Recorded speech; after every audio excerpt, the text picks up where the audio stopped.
Voilà, alors c'est une petite mise à jour car j'ai trouvé un bug, enfin j'ai trouvé une chanson qui ne fonctionnait pas correctement encore par hasard et c'était un petit point intéressant donc je voulais faire une petite vidéo là-dessus.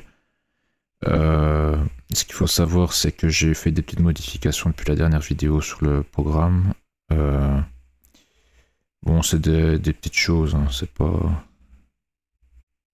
pas comment énorme ce que j'ai fait. J'ai inclus l'input stream dans le décodeur, ce genre de choses. Attendez, hop, voilà. Ah ouais. Voilà. Il y a eu des mises à jour de commandes Visual Studio et des extensions. Hop. Bon, moi je travaillais sur sur ma session principale, donc j'étais pas retourné sur cette session-ci, c'est la session pour quand je fais les vidéos. Et donc la mise à jour ici, il faut que je la termine. J'avais déjà fait tout ça sur ma session normale. Alors, on va juste faire, on va faire un... J'attends que ça soit fini ici, je fais un restart des extensions, après on va commencer.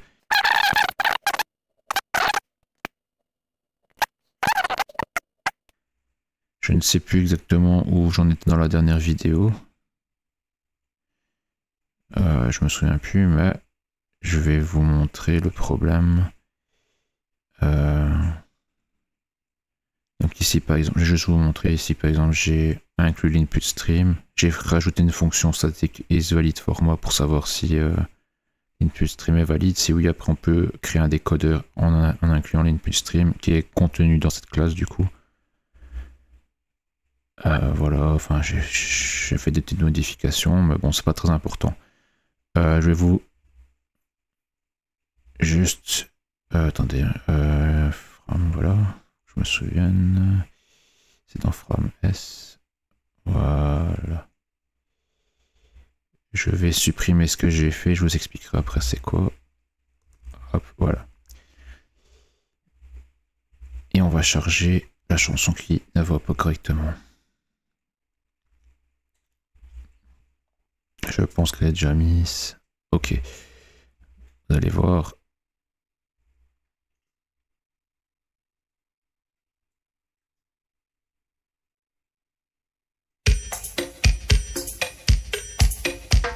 Aruba, Jamaica, ooh, I wanna take you. Bermuda, Bahama, come on, pretty. Attendez, là il y a un problème. Normalement elle doit avoir des problèmes cette chanson, c'est quoi? Je viens de mettre le code. Peut-être qu'il n'a pas buildé. C'est quoi ce... Attendez, est-ce que là je comprends plus rien.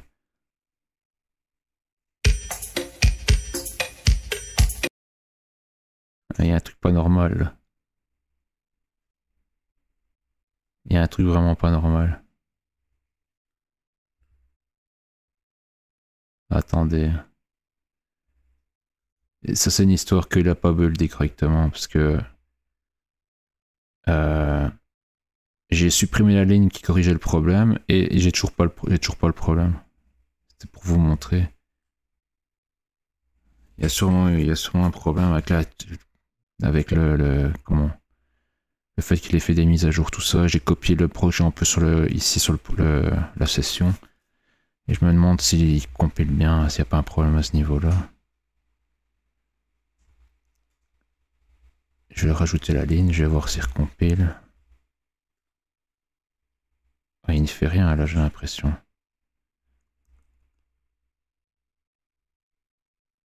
Ah, il fait rien du tout. Comment ça se fait? Je vais faire ça. peut-être parce que c'est dans un fichier S. Là, ça marche.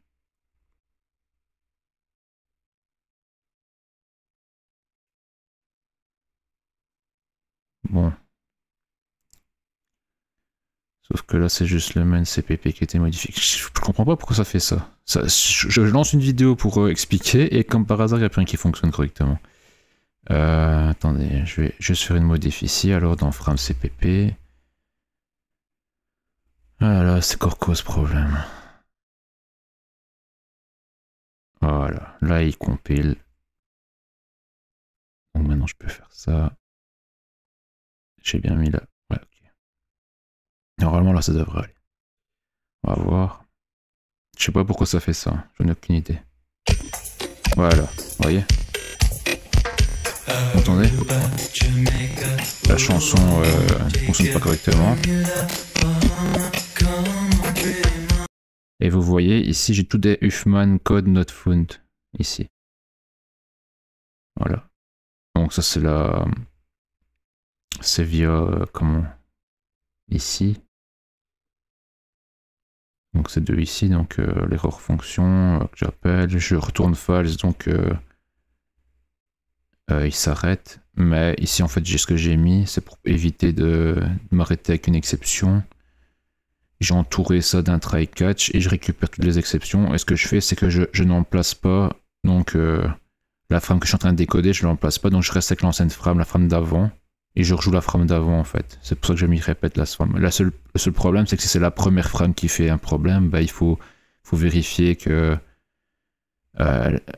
current frame a bien une valeur. Parce que s'il n'a pas de valeur, bah, ça veut dire que c'est la première frame qui déconne. Et donc on ne peut pas répéter la frame d'avant parce que c'est la première frame. Et donc je ne copie pas le tableau, sinon ça fait une erreur, une exception sur le fait que j'ai rien dans current frame, quoi. Mais bon, soit ça c'est pas très important. Et donc j'ai regardé, j'avais commencé à essayer de comprendre pourquoi ça faisait ça, et je me suis rendu compte que la première frame c'était la frame 13, donc ce que j'ai fait, j'ai mis ce petit code là qui est un breakpoint pour comprendre qu'est-ce qui se passait, je voyais vraiment pas. Parce que bon, toutes les tables de Huffman avaient bien vérifié ça plusieurs fois, enfin on a déjà eu plusieurs problèmes avec les tables de Huffman, donc on avait tout bien vérifié. Je me suis dit peut-être que le fichier est mal formé, tout ça, j'ai joué avec n'importe quel autolecteur, il fonctionnait parfaitement, donc je me disais que ça peut bien être. Et je vais vous montrer, donc attendez, on va avancer, voilà, F11. Donc ici dans notre getFrameAtIndex, donc j'ai commencé à regarder ici, au niveau du bit réservoir, je me suis dit qu'il y a encore un problème de bit réservoir. Comme par hasard en plus, le main data begin était de 511, c'est la valeur maximum qu'il peut avoir, donc je me dis qu'il y a un problème à ce niveau-là. Maintenant, en fait, tout était bon. Donc j'ai suivi, puis après on arrive au constructeur de frame. Le constructeur est ici, je vais vous montrer. La partie avant c'est pas intéressant, ça montre juste... enfin ça redimensionne juste les tableaux. Donc je vais aller directement ici. Hop, extract main data, voilà, là on doit rentrer pour voir. Voilà. Donc là on commence à extraire les main data de chaque granule, chaque canot. Les scale factor, il faut savoir que il n'extrait rien dans cette frame là parce que les SLN 1 et SLN 2 sont à 0. Donc la taille des scale factors sont de 0 tous les deux, soit les SLN 1 ou SLN 2, donc il ne prend aucun bit pour les scale factors. D'ailleurs on peut le voir ici, je vais avancer et vous voyez que granule start data bit index est toujours égal à 0 et data bit index est toujours égal à 0. Donc là c'est normal parce qu'on commence à la première frame, donc on a 0. Mais ici, enfin la première granule, premier canot, premier granule. Mais ici, data bit index n'a pas avancé. Donc on n'a rien lu ici dans scale factor. Par contre, dans extract frequency line, je vais rentrer dedans. Voilà. Et il commence à lire des choses. Voilà, tout fonctionne bien. Il trouve des valeurs. Il décode, tout ça, soit. Et vous voyez bien ici que maintenant, attendez, le data bit index a avancé un peu. Voilà, il a 1. Parce qu'on a déjà lu un bit. Enfin, soit. Et à un moment donné, je me dis, bah, je vais arriver ici, à la fin. On va se mettre ici, par exemple. Je vais plier, voilà. J'ai cherché pendant au moins 1 heure facile à chercher, à regarder un peu qu'est-ce qui pouvait se passer, tout ça. je pensais que... donc j'ai regardé sur la granule qui n'avait pas assez de bits pour décoder. C'est toujours le même problème, donc elle n'avait pas de bits pour assez de bits pour décoder. En fait, on arrivait trop vite à part 2-3 lengths. Donc ici, la condition était passée, donc on pouvait... En fait, si vous voulez, on ne pouvait plus lire de données, parce qu'on est arrivé à grande granule par 2-3 lengths. Vous voyez?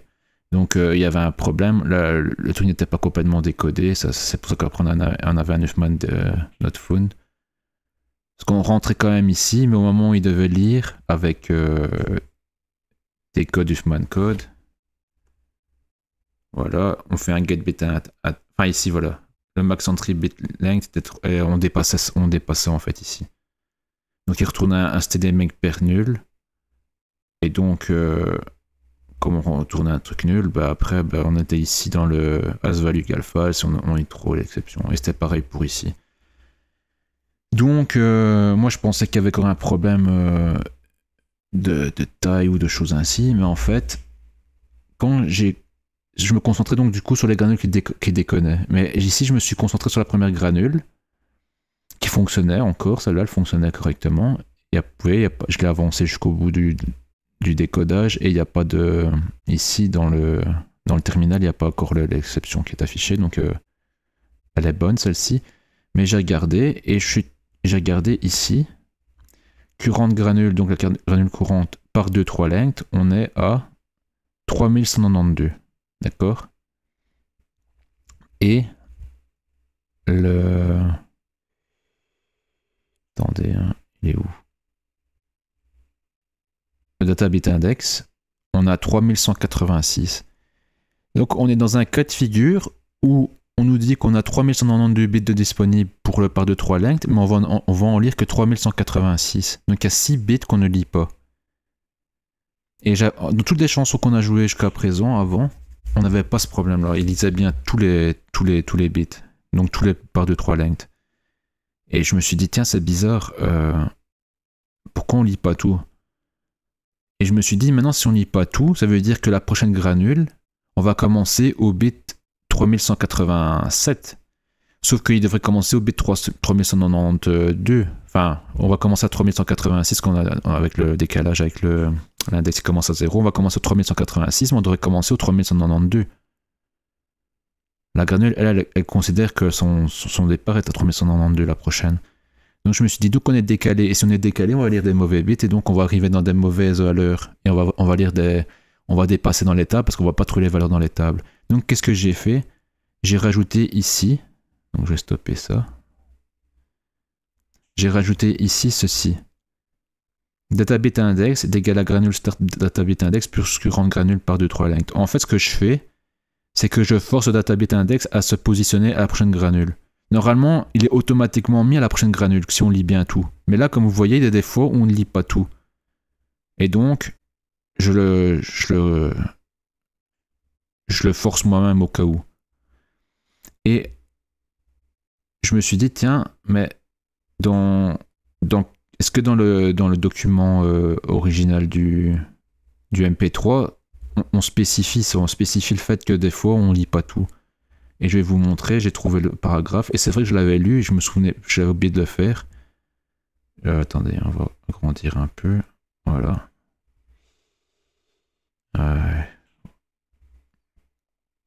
Je vais vous retrouver le paragraphe. C'est un peu après, je pense.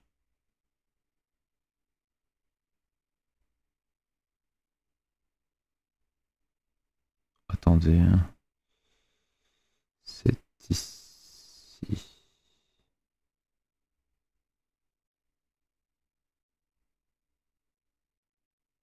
Voilà. C'est ce paragraphe ici. Donc le décodage de Huffman sur le MP3, le layer 3, le MPG1 layer 3. Toutes les informations nécessaires, incluant la table qui crée le code, enfin l'arbre de code de Huffman, peut être généré à partir des tables de la table B7. Bon, ça on s'en fout. Premièrement, les big value data sont décodées en utilisant les tables avec le nombre choisi dans table select, machin. Les fréquences line de la région 0, 1 et 2 sont décodées en Huffman avec en paires, jusqu'à ce que les big values, le nombre de big values de paires sont décodés. Donc on a autant de paires à décoder, c'est compris dans le nombre big value. Bon, ça c'est pas grave, on s'en fout. Les Huffman code bits restants sont décodés en utilisant la table par rapport à la table count 1 à table, bon ça on s'en fout aussi. Et voilà, c'est ici ce qui est important. Le décodage est effectué jusqu'à ce que tous les bits de code de Huffman ont été décodés ou jusqu'à ce que les 576 frequency lines ont été décodés. Donc soit on décode tous les bits de Huffman, donc les parts de 3 lengths, soit on arrive d'abord à la fin des parts de 3 lengths, soit on arrive à la fin, donc aux 576 frequency lines. Donc on décode les 576 frequency lines. C'est l'un ou l'autre. Le premier qu'on arrive, on arrête. Et ça, je l'avais bien fait dans le code, mais le problème, c'est ici. Donc ici, peu importe qui arrive le premier. Mais maintenant, c'est ça, voilà, c'est ça qui est très important. S'il y a plus de bits de code de Huffman que nécessaire pour décoder les 576 values, donc les 576 frequency lines, ils sont vus comme des bits de rembourrage, et je me souviens que j'avais même traduit ça, parce que je ne savais pas ce que ça voulait dire, dans les vidéos précédentes.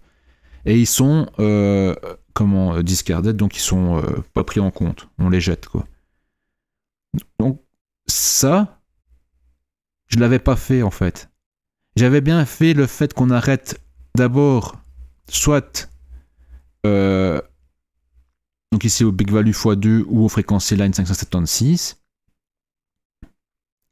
et encore ici, logiquement, je devrais aussi vérifier on dépasse pas les parts de 3 lengths. Mais logiquement, on les dépasse pas vu que big value, normalement, doit toujours donner un nombre qui permet qu'on puisse décoder ce nombre de paires. On peut pas avoir un big value plus grand normalement par rapport au nombre de bits qui nous restent. Mais bon, pour le count 1, comme on n'a pas on ne sait pas combien de count 1 on a, je me référais au fait qu'il restait autant de bits à lire. Ou que on dépasse pas les frequency lines max. Je les ai fait moins trop parce qu'on faisait plus 4 à chaque fois. Mais vous voyez là où je faisais bien le test, donc on s'arrêtait bien au premier des deux, soit parce qu'on avait plus de bits à lire, soit parce qu'on avait toute notre frequency line, mais dans le cas où on avait toute notre frequency line, ce que je n'ai pas fait, c'est que je ne prenais pas en compte des bits restants. Et c'est ça qui causait le problème.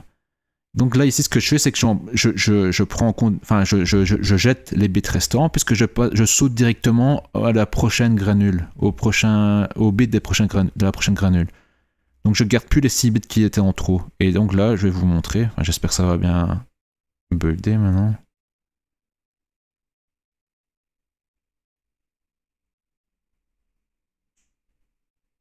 Ouais, voilà. Donc là, je retire le... Voilà, il n'y a plus de bug. La chanson est jouée parfaitement maintenant. Il n'y a plus de défauts et la chanson, on entend bien qu'elle va bien. Donc, c'était juste parce que dans cette chanson, il n'utilise pas tous les bits des parts de 3 lengths. Il en laisse toujours un peu en trop pour rien. Mais comme on ne les sautait pas, eh bien on était décalé dans les bits, si vous voulez, pour les prochaines granules. Et donc nos valeurs qu'on lisait n'avaient plus rien à voir et on les trouvait pas dans les tables. Et donc à chaque fois on prenait trop de bits pour les lire et hop, on avait des défauts de Huffman code not found. Mais il suffisait juste de rajouter cette ligne là.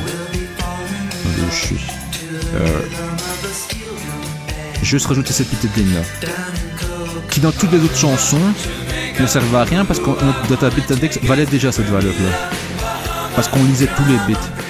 Mais dans les chansons où on ne lit pas tous les bits, il faut le mettre. Voilà. Et c'est pas une erreur de la chanson, parce qu'ils disent bien ici qu'on peut avoir plus de bits que nécessaire, et là, ce qu'on doit faire, c'est les jeter, quoi. On ne doit pas les utiliser.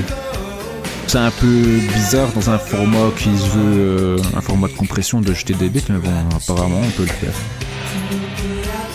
Donc voilà, c'était juste une petite vidéo pour vous montrer, parce que ce bug là je le trouve intéressant. Les autres trucs que j'ai fait, je vous dis, c'est pas très intéressant.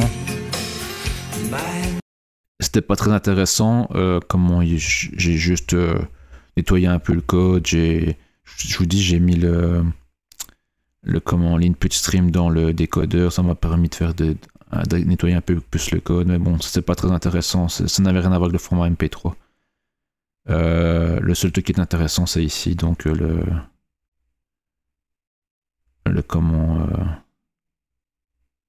la ligne de code que j'ai mis pour corriger le problème. Donc ne pas oublier de passer les bits qu'on n'utilise pas entre les granules. Voilà. C'est tout ce que j'avais à vous montrer. Ici, la chanson, j'ai trouvé par hasard. Je la cherchais, la chanson là, je la trouvais plus. Je l'avais dans mon disque, mais je la trouvais plus. Puis quand je l'ai retrouvée, j'ai vu qu'elle était un format pas terrible, encore en 128 kilobits. Maintenant, mes chansons, je les mets en 320. Et je me suis dit, tiens, je suis curieux de voir si elle est jouée correctement avec le programme. Et je l'ai joué, et ça ne fonctionnait pas. Et donc, j'ai commencé à chercher pourquoi. Et comme je trouvais le bug intéressant, j'ai fait une petite vidéo. Maintenant, ça tombe, je vais rejouer d'autres chansons, je vais trouver d'autres bugs, je vous referai des petites vidéos ainsi, rapides, pour vous montrer comment, quels sont les bugs et comment les corriger, voilà. Parce que ça fait partie du format MP3, ça. Mais si je refais des modifs sur le code en lui-même, plus niveau conception, niveau gestion des erreurs, tout ça, si j'améliore ça, je ferai pas de vidéo parce que c'est pas vraiment intéressant par rapport au format MP3.